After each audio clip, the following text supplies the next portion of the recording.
মানুষ মানুষ যারা প্রবাসী থাকে তাও কি লেগে টেয়ার মিশন করে এটা জানেন? মানুষকে তাও কি লেগে টেয়ার মিশন করে জানেন? কারণ বিদেশে যখন থাকবেন তখন আপনি শুধু এই দেশে কাজ করবেন, বাংলাদেশে টেয়া বাড়াইবেন, এই দেশে কাজ করবেন, বাংলাদেশে টেয়া বাড়াইবেন। আর মানুষ বিদেশে আপনি যতদিন আছেন ততদিন আপনার খালি কইব কি যে বাংলাদেশের অবস্থা খারাপ, বাংলাদেশের পরিস্থিতি খারাপ, বাংলাদেশে মানে কি করবি, মানুষই বাদ পায় না, চাকরি নাই, ইটা নাই, হাড়া নাই, মানে কেমনে পারে তারে আটকিয়া রাখবার নিকে হ্যাঁ জানি না দে আরে তুই থাক, তুই খালি থাকবি, টিয়া কামাবি, টিয়া দিবি, আমরা খাম। যেদিন মনে করেন যে বাংলাদেশ থেকে পাসপোর্টটা বানানি হয়, পাসপোর্টটা যখন হাতে আসে তখন মনে করেন যে একটা চিল চিল মুড থাকে যে ইস এটা যাচ্ছে বিদেশ, তখন একটা অন্যরকম লেভেলের ভাব থাকে যে বিদেশ যাবো, বিদেশ যাবো। তারপরে মনে করেন যে বিদেশে হার আগে একটা মার্কেট হয়, ওফ কত ঈদে মার্কেট করেন, হ্যাঁ মার্কেট হইতো না, বিদেশে হার আগে একটা মার্কেট করা হয়, হ্যাঁ মার্কেটটা সবচেয়ে বড় মার্কেট। তো মার্কেট টার্গেট কইরা যখন মনে করেন দিন গায়ে পড়বো ভিসাটা, সরি পাসপোর্টটা, আর মনে করেন যে শার্ট প্যান্ট শু জুতা টুতা কেস টেস সব কইরা পাসপোর্টটা হাতে নিয়ে একটা স্ট্যাটাস দেয় ফেসবুকে, একটা ছবি ছেড়া বিদায় বাংলাদেশ, মানে তার আর বাংলাদেশে ফিরবো না এরকম একটা পরিস্থিতি, বিদায় বাংলাদেশ।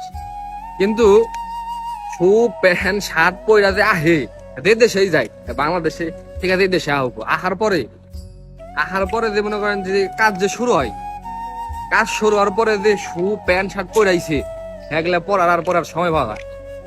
মনে করেন যে হ্যাঁ থুয়া দিতে দিতে একটা সময় দেখা যায় যে ফির আবার বাংলাদেশে যাওয়ার সময় হয়ে গেছে গা। তারপরেও বরিশাল এটা পড়ার সময় নাই, কাজ যখন দিয়ে শুরু হইব দেখবেন যে একবারে তেরা তারা হয়ে যাবেন সবকিছু। 10 ঘন্টা 12 ঘন্টা ডিউটি করবেন, রুম আইবেন, রান্না বান্না করবেন, খাওয়া দাওয়া করবেন, ওফ তখন বোঝা যাবে যে শার্ট প্যান্ট শু আমি কোন শুম পরব। আবার এটা মনে করেন না, আবার কেউ এটা মনে করেন না যে প্রবাসীকে আমরা কোনো ছোট করে কথা কইছি, আমরাও প্রবাসী, আমরাও সৌদি আরবে আছি, প্রবাসীকে ছোট করে কথা কই, তবে এগুলো বাস্তব কথা, কারণ প্রবাসীকে কষ্ট কেউ বোঝে না। এটাতে আমি এটা বুঝিবার চাইছি যে আপনারা এইটুকু চিন্তা করে দেখেন যে শার্ট প্যান্ট শুটা যে পইরা আইলো, যে ছেলেরা এই পইরা বিদেশ বাংলাদেশটা ত্যাগ করে বিদেশ হইলো, হ্যাঁ এইটু পড়ার সময় হয় নাই, তাহলে তার পরিস্থিতিটা কেমন, এই জিনিসটা গুলো আপনাদের বোঝা যাচ্ছে। তাহলে আপনি এইটুকু ধারণা করেন যে একজন প্রবাসী এই প্রবাস থেকে মোটামুটি আমাদের দাম মামে একটু তাপমাত্রা কম, তাপমাত্রা আছে দাম মামে 40-42 এরকম, কিছু কিছু জায়গা আছে আজকে 45-46 পর্যন্ত তাপমাত্রা। বাংলাদেশে সর্বোচ্চ রেকর্ড করা হয়েছিল 43, মানুষের হাহাকার লেগে গেছে। অথচ এই রোদ্রের মধ্যে মানুষ, এই রোদ্রের মধ্যে আপনার পুরো রোদ্রে এই জায়গায় একটা কনস্ট্রাকশনের কাজ হইতেছে, তার মধ্যে দেখেন বেড়া দেওয়া, এই রোদ্রের মধ্যেও সারাদিন তারা এই জায়গায় কাজ করছে। আপনারা ধারণা করতে পারেন তারা কতটা কষ্ট করে টাকাটা ইনকাম করে। আর এই টাকাটা যখন তারা বাংলাদেশে হিসাব পায় না, তখন তাকে মাথা নষ্ট হয়, তখন তাকে কি কয় কনছে না, তখন যে কোনো একটা কিছু করে বিদায় করে দেয়। আর না দেশে গেলে কবে কয়দিনের ছুটি দিয়েছ, কবে যাবি, কয়দিনের ছুটি দিয়েছ, রাস্তায় বেরাইবেন, রান্নার দেখাবো, থেই দিয়াস করবো কি খবর, দিনকাল কিরম চলে, ভালো নেই, 2 কথা কওয়ার পরে দেখবেন যে কয়দিনের ছুটি দিয়েছ, কবে যাইবে। আর একটা সবচেয়ে বড় কথা হইলো যে বিদেশে যখন আপনি থাকবেন, মানুষ যারা প্রবাসী থাকে তাও কি লেগে টেয়ার মিশন করে এটা জানেন? মানুষকে তাও কি লেগে টেয়ার মিশন করে জানেন? কারণ বিদেশে যখন থাকবেন তখন আপনি শুধু এই দেশে কাজ করবেন, বাংলাদেশে টেয়া বাড়াইবেন, এই দেশে কাজ করবেন, বাংলাদেশে টেয়া বাড়াইবেন।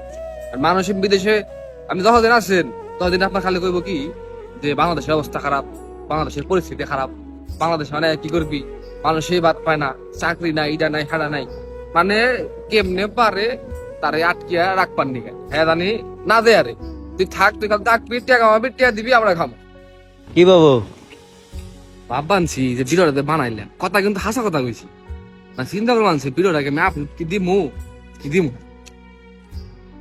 কেন যে কথা কইলাম, কথা কিন্তু হাসা, বেঁচে থেকে দেখলে তোর দরকার নাই, এরপর বাংলাদেশে এরপর চিন্তা করা আছে ভিডিওটা কি দিমু ছাড়ো তুমি কি কও?